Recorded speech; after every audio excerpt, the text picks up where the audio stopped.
because so many people were asking me questions about my build after facing me in arenas, OPRs, and just in general, I decided to release my build guide basically for Musket and Rapier. I'll go in detail regarding the weapons soon. I'll start by talking about the gear, just the armor, I should say. So basically, the first perk I want on every piece, if possible, is Elemental Aversion. I also like Enchanted Ward, but I have a preference for Elemental Aversion in this meta, of course. If you were to do a tiny bit of PV, then Enchanted Ward might be better, but I would argue that this build should only be used in PvP. So anyway, after you have Elemental Aversion on your gear or Enchanted Ward, then I would focus on the Refreshing Power Shot and Crippling Powder Burn perks. Those are musket related perks. I believe Crippling Powder Burn is a must-have. If you don't have it on your weapon, then I would have it on my gear always. Refreshing Power Shot, on the other hand, is not a must-have. It's a nice-to-have. I just really like it. I feel like Power Shot is a great skill to finish opponents. Get the kill basically, and it's just a great deal of damage. It does a great deal of damage, I should say. So anyway, it's not a must-have. I would argue that Crippling Powder Burn is more important. If you don't have it on your weapon, have it on your gear, like I said. Then the third perk on gear that I would choose is Refreshing. And it's not that important, honestly. You already do a ton of damage. But I would go for harnessing perks on the pieces that don't have um, refreshing or weapon perk. So I chose arcane harnessing. Between all the elements, I believe that's the best choice for a musket. Simply because some bows are using nature damage, and soon enough, some bows will be using lightning damage. And I don't see many people running arcane damage. And so, if anyone wanted to, protect, or I should say, defend themselves against arcane damage, they would have to give up something else that is way more, popular. And I don't believe many people would make that choice. At least there's not enough muskets in the game right now to justify that, especially not, muskets using arcane damage.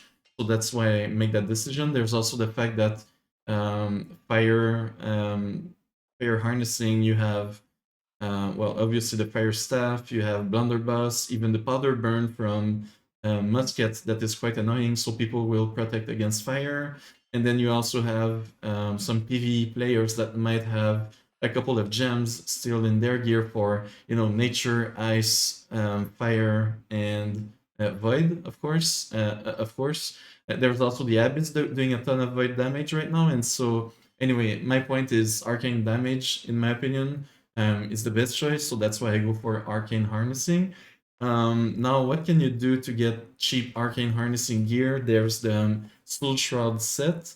It comes with arcane harnessing, as you can see, and enchanted ward. But the thing is, you cannot have too many of those pieces because of the magnify. And I'll show the attributes after the gear, but you'll see that it will be a problem if you have more than um, I want to say 3 pieces of Magnify at 700 gear score. I could do the math, but I cannot be bothered right now. Anyway, the gloves, I chose Omnidirectional Evade as a weapon perk. It's not a mandatory perk, once again. It depends on how much you use your rapier. But I see a lot of value in that perk. And because I run Finisher, and because Finisher cannot have another weapon perk, and I'm running Kidney Empowered on the Rapier, that means that basically I cannot put Omnidirectional Evade on the weapon, so I have it on my gear. So you'll realize quickly enough, if you haven't already, that it's a very glass cannon build. Anyway, on the attuned leather pants, the reason I'm running those is quite simply because of the attributes. Sure, the perks are fine. Refreshing elemental aversion, those are perks I'm already looking for, but Um, I just don't feel like the featherweight chest is as good as the attuned leather pants for a musket build, because we make a great use of the attributes that we get from the pants. I chose shirking energy simply because I'm, well, of course, in light equip load, but also um, stamina is basically my health bar on this build. I have about 9.4k HP, and so my stamina is really what I have to manage to survive, and avoiding attacks is more important than having more hit points for that build at least. So the boots, I would change vigor. It's not bad.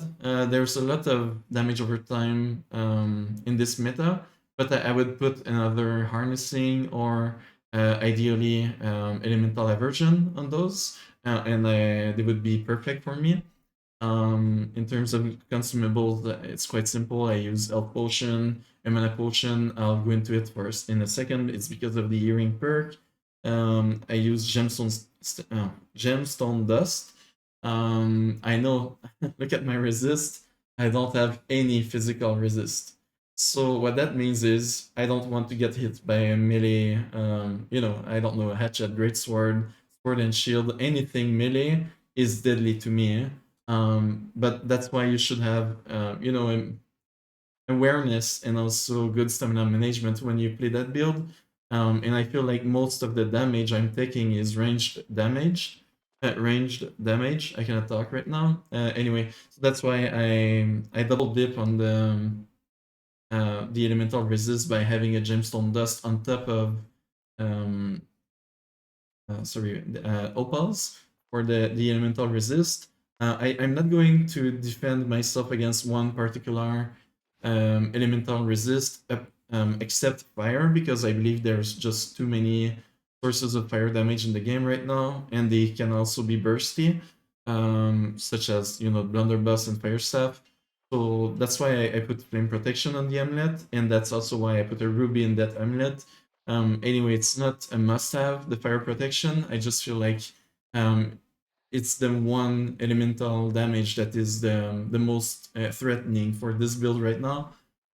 So now the musket, I convert my damage to arcane damage, of course, because I am, well, scaling my arcane damage, as you can see, with empowered elemental ward on the gems, and then the arcane harnessing, of course. So I'm converting to arcane damage. Then arboreal attunement. Well, the attunement perks are valuable on the muskets because well, we have a slow fire rate, so we really do make use of that, well, extra damage. Vorpal is a preference of mine. I know many people prefer Powder Burn and Enchanted. Um, I believe Enchanted is the safest perk to put on the musket, but I really like to play my build in basically I like to do burst damage, and I feel like it's really important to me to be able to kill. I don't want to say anyone, but at least anyone in light armor in 2 shots. So I'm able to take care of healers, and they don't expect the damage, and I just to tap them. Kidney Jagged is mostly to proc bleeds for the finisher. The finisher giving 15% more damage to both weapons if you're hitting a bleeding target, of course. Also, I'll get back on that point, but we take a perk on the musket that causes bleeds when we do a headshot. So we have 2 sources of bleeds essentially. So that's another reason why finisher is good on this build. You could use the artifact Void Gauntlet. In my opinion, finisher is better if you play by yourself, more as a solo player, and the Void Gauntlet artifact is better if you're doing like clump fights and just shooting in packs of people.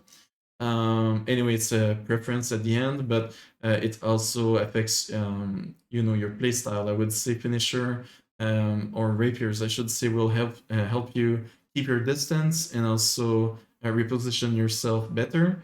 while the Void Gauntlet has more utility for your team, and it's better in clump fights. So choose whichever fits your playstyle. For the Heart Rune, I'm using Stalwart Heart Rune of Stoneform. It's more of an escape tool. You could be more offensive and choose, I don't know, the cannon, the vines, or even detonate if you play, in the clump. But to me, Stoneform has a lot of utility, and I like the Mending Form version of it, just because, well, the healing is, well, not a it's not a lot, but because we don't have a lot of HP, it actually heals us for quite a bit. Of course, Orichalcum ammo. I already showed the amulet, but again, stamina recovery, health, flame protection. Already explained the flame protection. The stamina recovery is a preference. You don't need that. You could use, the light equip dodge. What's the name? The cleansing light equip load dodge amulet. I don't dodge perk on the amulet. I don't remember the name, but basically, every 5 seconds you can remove. I believe it's a poison stack, a bleed stack, one of those, of course, not all of them. One bleed, one poison, or my god, I don't even remember. But anyway, it's quite good. I just prefer stamina recovery because, like I said, stamina is my health bar for this build, honestly. If I cannot avoid an attack, I'm probably dead. Well, at least melee attacks. The ring could be better. It could be arcane damage, hearty, bloodletting. Bloodletting and burning are quite similar. You gain 2 ticks of damage. I rather have 2 more ticks of bleed than 2 more ticks of burning applied from the powder burn, because I do 15% more damage to targets that are bleeding, and I'm also conscious that more people in my team will benefit.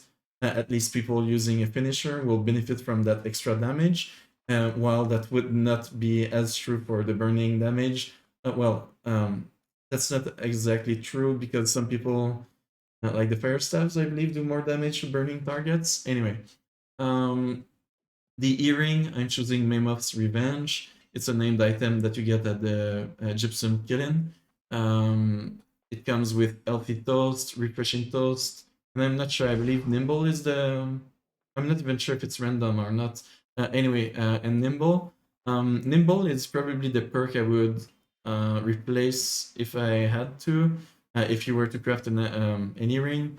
Um, uh, I don't feel like there's any like crazy good earring perks for Musket. And also the healthy toast, you could go for purifying toast if you prefer, and run a regen potion. Um, but a healthy toast is now based on your base HP. It's 15% of your base HP, the healing that it does. And it's actually quite good because we don't have a lot of sources for hit points. Oh, and also, by the way, just so that I don't forget anything, the reason I'm crafting, I don't even have a good example of those right now except this one. I crafted mostly with using replicas, so using shards of pride for the gear, because you cannot roll Enchanted Ward and you cannot roll Elf. And those are 2 perks. I know it sounds crazy for some people, but those are 2 perks I want to avoid. I much rather have Elemental Aversion, Refreshing, and Harnessing perks, or even weapon perks on my gear.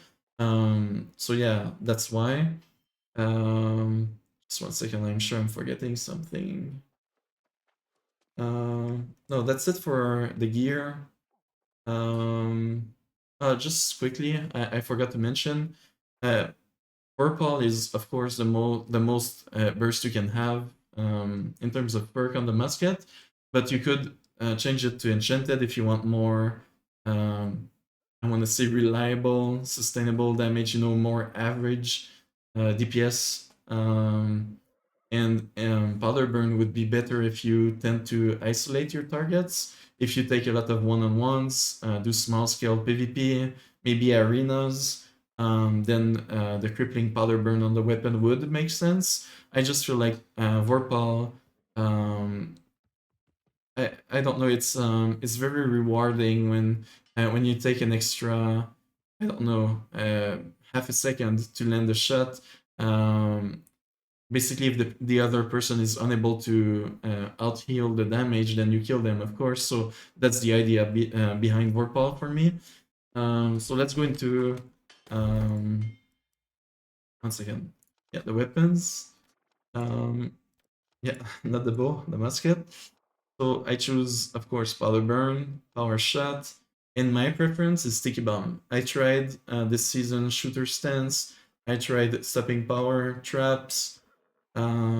It's just not very good, and I'll go quickly over why you should avoid those. In my opinion, shooter stance is just a free kill for anyone with just average skills with a bow. It's a very simple two tap. You just do a heavy attack into pen shot. And you should be able to aim for a headshot, of course, with those. If the musket player is just standing there in shooter stance, basically, and you're just dead, so yeah, that's why this one is quite bad in my opinion, and also I would argue that um, people are very mobile with the flail giving movement speed and all that. It's just, in my opinion, not good enough. The only way you could really make use of that is if the other team has no like awareness, they don't seem to target you. Then yeah, sure, that could be really good. But that shouldn't happen. Basically, if you're playing against any decent team or players even. Stepping power is nice because of the knockback. You can basically kill people before they can really react if you do it properly. I just feel like well, first of all, it's 90% weapon damage. I much rather do a power shot most of the time and also powder burn. So those are the two skills I prioritize. And sticky bomb has a lot of utility when you combine it with riposte. So I'll get into it in a second when I talk about the rapier. But if you're using riposte on the rapier, I would argue that sticky bomb is the third best perk, or I should say skill on the musket to choose. You can look at the skills I'm choosing. Um, anyway, there's nothing too crazy in my opinion. Um, I would say that this one, First Blood, is something that you could easily place elsewhere. Some people like Guard Shot. I don't really like it. I'm rarely aiming for 2 seconds, so I don't really benefit from that. Um, Chronic Trauma can be nice, but the powder burn is that one skill that I rather just apply as a body shot to make sure that it does apply on the person, which makes my following shot with power shot much easier to place because they are slowed down. So I feel like just aiming for headshots to make use of that perk, um, that skill I should say, is I wouldn't say it's a really good choice. Other than that, maybe you could put a point into unflinching walk.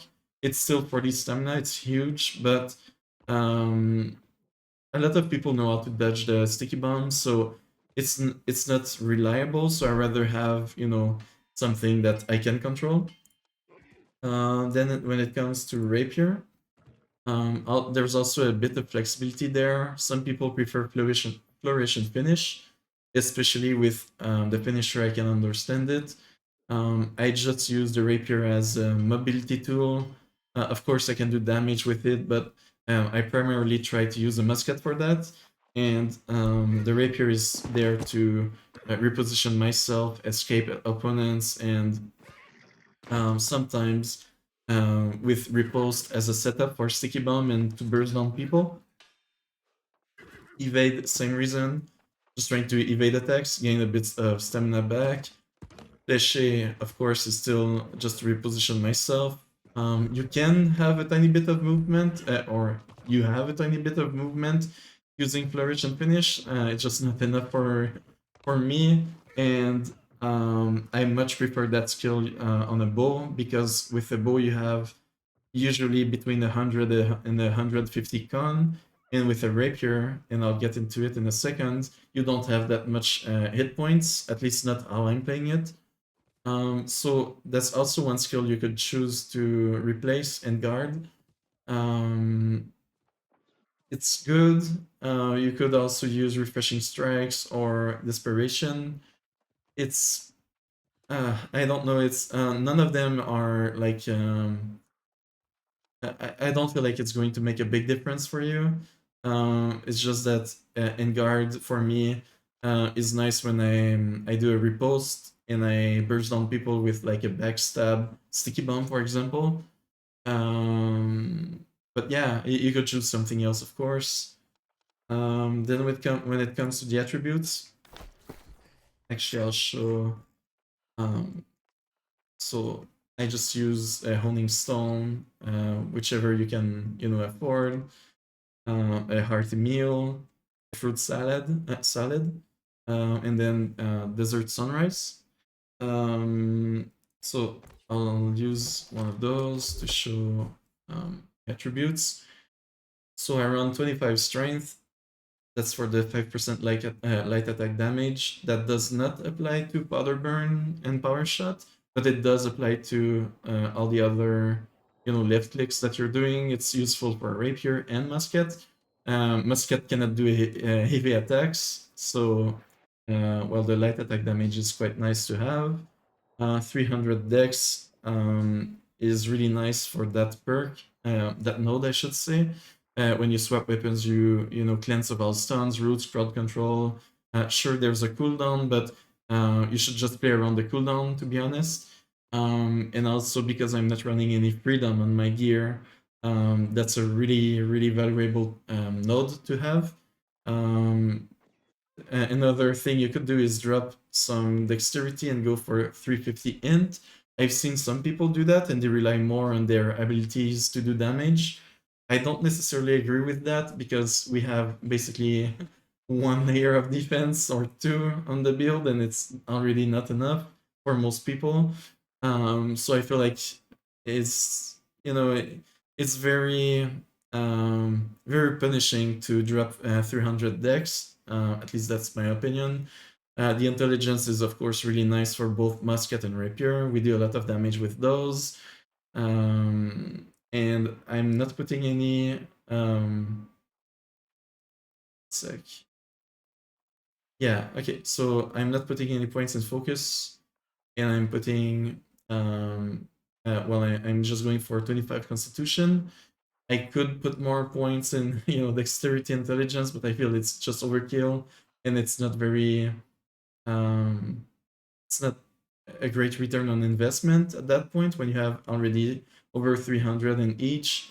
You could put more points in focus and drop some dexterity and intelligence if you have like me full 700 gear. That would allow you to have more ability cooldown. I rather have more damage than that, honestly. Um, and yeah, I would prioritize if you have to make choices. I would say 25 strength is a must-have. Then I would go for 300 dex, and then I would go for 250 int at the minimum. 300 would be the next point I'm aiming for, and then 25 con, and I would probably drop a tiny bit of intelligence. Yeah, maybe go for 250 intelligence and put 50 75 constitution if you're unable to play the build with 9.4k HP or whatever you might have with your gear. Okay, so really quickly, and I'll probably release more videos showing gameplay of the build. But really quickly, how I'm playing is I try to keep a certain distance. So the ideal, well, distance of engagement, I would say, is somewhere between, that would be what, 12 meters? Yeah, approximately. So maybe 10 meters to like a 20-ish meters. you would like to get your first shot when the person is about over here, and then the second shot would be somewhere in the middle, and then the third shot would be when he closes distance on you. And then, you know, drop a sticky bomb. They either take damage, you roll back, shoot them again, and then if they're still on you, you can use a rapier to escape. I know many people are not a fan of that that gameplay, but a good musket is something you will really appreciate on your team if they manage to kill the backline of the other team. They deal with the healers. They can deal with the other muskets, of course. They can punish the bulls on the other team, or honestly, anyone who's playing like a very glass cannon build is going to be punished by a musket. So I feel like it brings a lot of balance in PvP right now. And just like bows, I feel like muskets are one of those builds that if you're bad, you're going to be really bad for your team. And if you're good, you can be really good. It just depends who you're targeting. Am I forgetting anything? One sec.